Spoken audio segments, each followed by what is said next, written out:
छत्रपती संभाजीनगरमध्ये होत असलेल्या शिवमहापुराण कथेचं सर्वत्र कौतुक होत आहे आणि अगदी तयारीपासून तर तिसऱ्या दिवसापर्यंत चिमुकल्या राघवजी मिश्रा यांच्या कथेमध्ये इतका सुंदर रस आस्वाद आहे आणि इतकी सुंदर कथा ते करतात। अगदी गुरुजींसारखीच कथा करतात, तसे प्रसंगही सांगतात आणि ही सगळी तयारी आहे छत्रपती संभाजीनगरमध्ये होत असलेल्या कथेची। तर पब्लिकसाठी किती व्यवस्थित अशी व्यवस्था केलेली आहे आणि कथा घेणार म्हणून लांबून लांबून लोक मुक्कामाला आली आहेत। या ठिकाणी स्टेज सजवला गेलेला आहे। तर ही पहिल्या दिवसाची दृश्य आहेत सगळी। कथेचं सगळं स्टेज तयार झालेलं आहे। इतकी सुंदर अशी तयारी सुरू आहे छत्रपती संभाजीनगरमध्ये आणि कथा आज तिसऱ्या दिवसापर्यंत संपन्न पण झालेली आहे। तर काही छोट्या छोट्या ज्या आठवणी आम्ही साठवल्या आहेत छत्रपती संभाजीनगरमध्ये, बघा किती छान व्यवस्था, बसण्याची व्यवस्था किती छान आहे, कूलर आहेत, फॅनची व्यवस्था आहे। अगदी येणाऱ्या भाविकांचे अजिबात हाल होत नाही आहेत अशा पद्धतीची ही अगदी व्यवस्थित अशी व्यवस्था आहे। तुम्ही बघताय किती सुंदर अशी व्यवस्था आणि त्याच जल्लोषात राघवजी मिश्रा यांचं पण स्वागत पण झालं आहे आणि हे अफाट असं मोठं स्टेज, अफाट असं ग्राउंड तयार केलेलं आहे आणि पब्लिक बरोबर त्या ठिकाणी व्यवस्थित मावत आहे, बाहेर आहे। परंतु चिमुकल्या राघवजीला ऐकण्यासाठी सर्व पब्लिक, जनता, सगळे भाविक, शिवभक्त उसळलेले आहेत आणि हे क्षण आहेत पहिल्या दिवसाच्या कथेचा।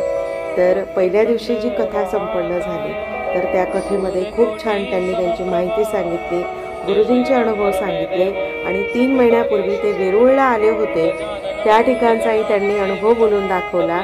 तर त्या ठिकाणी एक चिमुरडी आपल्या आईला घेऊन आलेली होती आणि त्या मातेला कॅन्सर होता। तर तिने सांगितलं की दादा मेरी आई को कैंसर है, वो कैसे ठीक होगा। तर चिमुकल्या राघवजी मिश्रांनी सांगितलं की 3 महीने बोले बाबा की सेवा कर लो, 3 महीने में ठीक हो जाएगा, 3 महीने में अगर नहीं हुआ तो 6 महीने में हो जाएगा।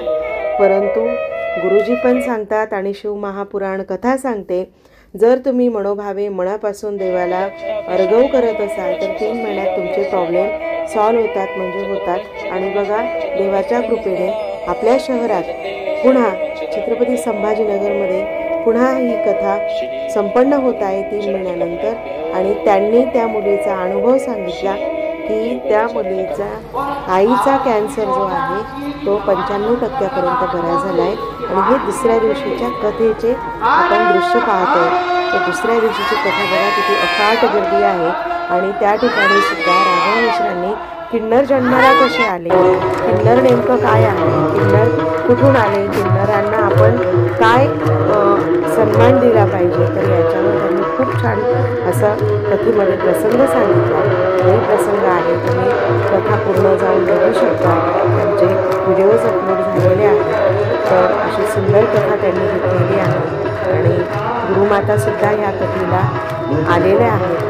अनेक भाविक, संत, महंत या ठिकाणी जमलेले आहेत। जणू काही आपला एक कुंभमेळा झाला आणि छत्रपती संभाजीनगरमध्ये हा दुसरा कुंभमेळा होत आहे।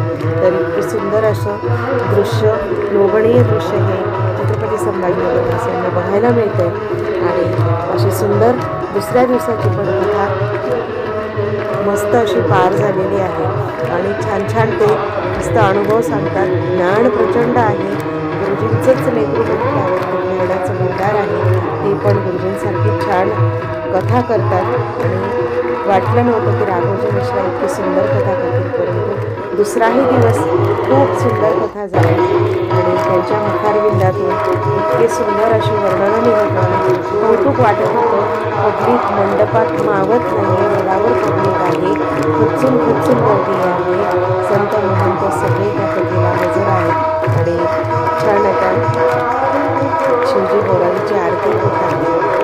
आरतीचा प्रसंग टिकलेला आहे. अशा पद्धतीने दुसरा पण दिवस छान पद्धतीने पार झाला आहे. आणि तिसऱ्या दिवसाची पण कथा खूप सुंदर आहे.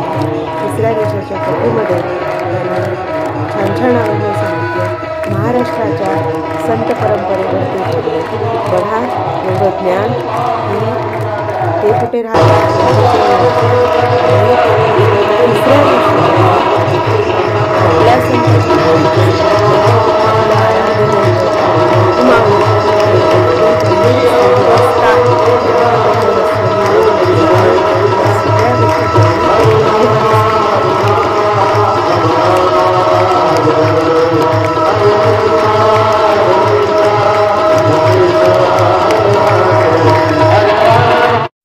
आपल्या दिवसाची कथा संपन्न झाल्यावर त्यांनी छान भाविकांना आवाहन केलं की शांततेत आपल्या घरी जा. ज्या पद्धतीने गुरु माऊली सांगतात आपल्याला, परंतु गुरु सांगतात की सब जो अपने घर की ओर आस्था से जाए, किसी को दुख ना हो, ऐसा करो. तर त्याच पद्धतीने राघोजी मिश्रा सुद्धा असंच सांगतात. आणि तिसऱ्या दिवसाच्या कथेमध्ये त्यांनी तुकारामांचा अतिशय सुंदर असा प्रसंग सांगितला. चोराची गोष्ट सांगितली तुकारामांच्या बाबतीत घडलेली. तर मग त्यांनी सांगितलं की चोर आले आणि तुकारामांनी त्यांचं गळ्यात माळ घालून पुष्प देऊन स्वागत केलं.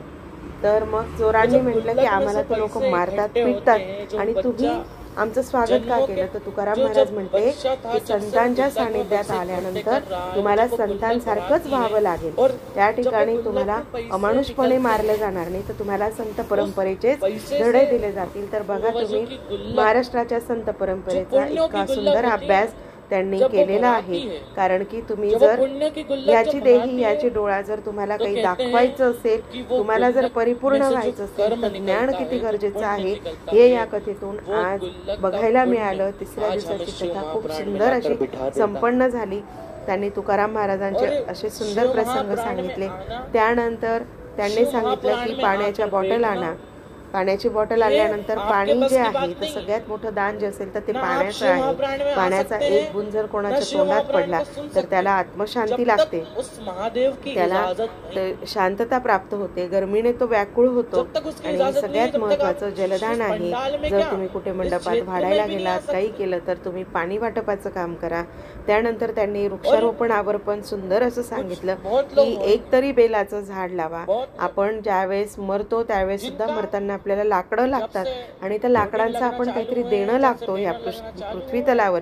तर तुम्ही एक आवळ्याचं झाड लावा, बेलाचं झाड लावा. कारण तुमचं त्या ठिकाणी एक देणं कर्तव्य आहे आपल्या धरती मातेला, देवाला, परमेश्वराला तुम्ही काहीतरी करून जा. तर अशा पद्धतीने एवढ्याशा कमी वयात एवढं मोठं ज्ञान सांगणं खूप मोठी गोष्ट आहे. आणि याच्या मागे निश्चितच दैवी शक्तीचा अभाव आहे. म्हणून ते म्हणतात की शिव जागृत झालेले आहेत.